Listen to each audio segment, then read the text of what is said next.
हमारे ना एक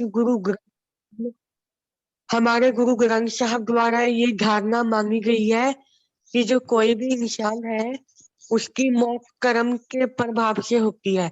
और मेरी मम्मा भी यही बोलती है कि अगर बंदा बुरे काम करता है तो तो मगर उसकी जो जान होती है वो तड़प तड़प के निकलती है।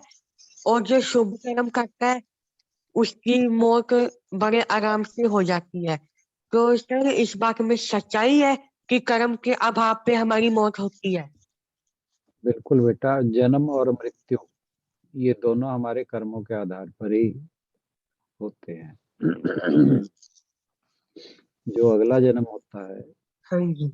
वैसे तो जो मनुष्य मोक्ष को प्राप्त कर लेता है इसी जन्म में ही ईश्वर या ब्रह्म को जान लेता है, तो फिर उसे अगला जन्म नहीं मिलता।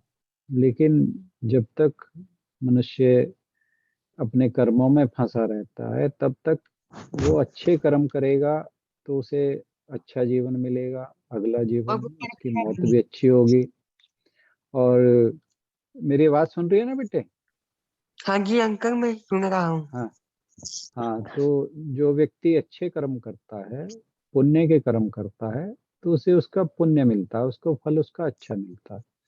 और उसी प्रकार उसका जो अगला जन्म है, उसी जो उसने कर्म किए हैं, अच्छे कर्म किए हैं, उसी के अनुसार उसे अच्छा जन्म मिलता है, अच्छे घर परिवार मिलता है, अच्छी सुविधाएं मिलती हैं। तो और रही बात मृत्यु की, ऐसे ही उसकी मृत्यु, जो भगवान की शरण में रहता है, भगवान का नाम लेता है, अच्छे कर्म करता है, तो उसकी मृत्यु जो होती है वो अच्छी होती है। और हमारे शास्त्र तो ये कहते हैं कि उसे यमराज लेने नहीं आते, उसे देवदूत लेने आते हैं। तो अलग अलग धर्म ग्रंथों में अलग अलग तरीके से व्याख्यान दिए हुए हैं, परंतु जो सार है सभी बातों का, समरी है, वो यही है कि जो अच्छे कर्म ज्यादा करता है उसे उसके जन्म और मृत्यु अच्छे प्रकार से होती है, जो बुरे कर्म करता है उसके जन्म और मृत्यु बुरे प्रकार से होती है। ठीक और है वो बेटे? और और मैंने सुना है कि सर उसके प्राण भी जल्दी से निकलते हैं। वो पहले कई दिन तक तड़पता रहता है बुरे काम करने हाँ वाला। हाँ हाँ हाँ, वही जो मुश्किल मौत की बात है ना, उसका मतलब यही है कि उसकी मृत्यु आराम से नहीं होती। कोई बहुत भयंकर रोग हो जाएगा, फिर वो मंजे में पड़ा रहेगा, बहुत दिन हॉस्पिटल में रहेगा, तड़प तड़प के मरेगा। इसी को ही कहते हैं बुरी मृत्यु। हाँ जी। पर सर कई बार तो कोई अच्छे भी होते हैं तब भी उनको देखा गया है कि ऐसे कुछ ना कुछ भोगना पड़ता है। तो एक्चुअली अच्छी मृत्यु तो हाँ, यही हुआ ना कि जो मन से शांति से जाते हैं फिर भी वो इतने हाँ कष्ट के हाँ, बाद बिल्कुल भी। बिल्कुल बिल्कुल। नहीं, एक चीज और भी है। मतलब ये बहुत चीजें इसके अंदर फैक्टर इन होती हैं। वो बहुत चीजों का मतलब ये है कि हमारे जो पूर्व के संचित कर्म है वो हमारी जन्म और मृत्यु दोनों को डिसाइड करते हैं। कि अब जैसे किसी ने बहुत ही बुरे कर्म कर रखे हैं पिछले जन्म में, तो उसका प्रारब्ध जो है वो उसी हिसाब से डिसाइड होता है। मतलब जितने भी हम एक्चुअली क्या है कि सारे के सारे जितने हमारे संचित कर्म हैं वो एक जन्म में फलित नहीं होते, जो शास्त्र कहते हैं। मुझे देखिए, मैं बार बार कहता हूँ कि मुझे इस चीज की कोई ये तो रियलाइजेशन तो हुई नहीं है, पर जो शास्त्रों में पढ़ा है वही बता रहा हूँ कि उनका कुछ पार्टी एक जन्म में मिलता है, जिसे प्रारब्ध कहा गया है। जितने भी संचित कर्म है वो जरूरी नहीं कि इस जो हमें ये जन्म मिला है इसमें सारे के सारे फलित हो जाएंगे। तो अगर बुरे कर्म किसी के ज्यादा हैं, और हो सकता है कि इस बार वो अच्छे कर्म कर रहा हो, परंतु जो पुराने जन्म के फल हैं वो तो भुगतने ही पड़ेंगे।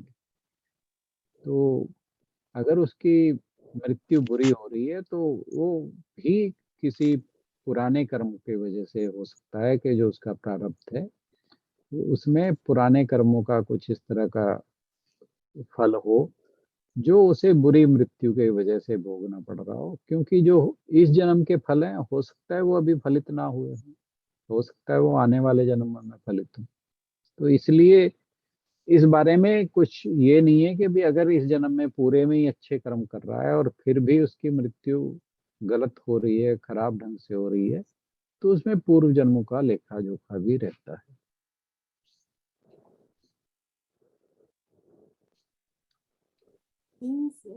हमारी कष्टों के ऊपर हमारा कोई वो नहीं है, हाथ नहीं है, या हम उनको नहीं चेंज कर सकते, लेकिन हमारी मनस्थिति कैसी है उसको हम कंट्रोल कर सकते हैं।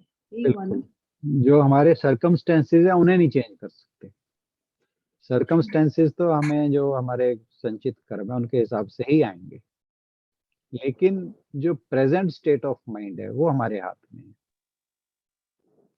तो अगर कोई व्यक्ति की जैसे तड़प तड़प कर मर रहा है, तो अब जैसे किसी को कैंसर हो जाता है, किसी के लीवर डैमेज हो जाता है, किसी के किडनी डैमेज हो जाते हैं, किसी का हार्ट फेलियर हो जाता है। अब जैसे किसी का immediate heart failure, cardiac arrest जैसे तुरंत हो जाता है, वो तो एकदम से उसकी डेथ हो जाती है। पर बहुत से लोग ऐसे हैं कि जो बहुत टाइम उनका वेंटिलेटर पे निकल जाता है, तो वो डिपेंड करता है। बट स्टिल कि जिसने अच्छे कर्म किए हैं, जो भगवान की शरण में रहा है, तो अगर उसकी इस तरह की लाइफ भी चल रही है, मतलब at the time of death वो उस तरह की सर्कमस्टेंसेस से गुजर रहा है, तो भी वो एक बेटर स्टेट ऑफ माइंड में, पीसफुल स्टेट ऑफ माइंड में रह सकता है कि जो हो रहा है वो तो हो ही रहा है, वो तो उसके ऊपर कोई हाथ नहीं है। बट जो उसका मन है, अगर उसने अच्छे कर्म किए हुए हैं, वो ईश्वर के चिंतन में लगा रहता है, तो उसकी मन स्थिति खराब नहीं होगी। वो जो सर्कमस्टेंसेस हैं उनकी वजह से उसका मन खराब नहीं होगा, विचलित नहीं होगा, मन शांत रहेगा। आपने देखा होगा कि बहुत से लोग ऐसे हैं, साधु संत भी जिसमें आते हैं या अदरवाइज भी जो आध्यात्मिक पथ पर चलने वाले लोग हैं, हो सकता है उनका पिछला जन्म के कर्म कुछ ऐसे रहे हों कि उनकी मृत्यु के टाइम पे उनके हालात खराब हों, सर्कमस्टेंसेस खराब हों, लेकिन उनके स्टेट ऑफ माइंड खराब नहीं होते। ऐसे बहुत से लोग हैं।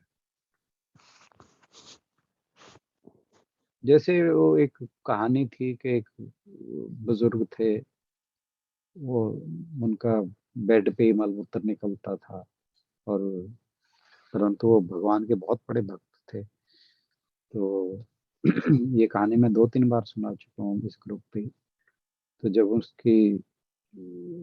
वो बच्चे को पुकारता था अपने को, कुछ समय तक तो आता रहा उसका बेटा, फिर कहते हैं कि भगवान जी आने शुरू हो गए उसके बेटे के रूप में। तो फिर उसने कहा कि भाई प्रभु आप ऐसे, जब उसे वो एक दिन बैठ गया कि कौन है ये, तो उसने कहा मेरे जो बता के जाओ आप मेरे बेटा तो नहीं हो। तो फिर भगवान ने उसे दर्शन दिए।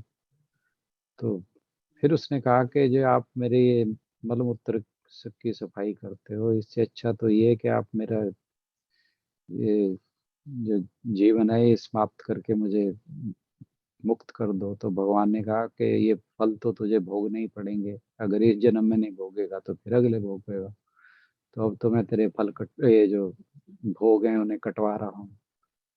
तो इस तरह की बात है। तो ऐसे भी बहुत से लोग हैं जो जब उनकी मृत्यु होती है, और हो सकता है कि उस समय उनके जो हालात हैं वो खराब हों, लेकिन उनकी मनस्थिति ठीक रहती है, वो अपने हाथ में है।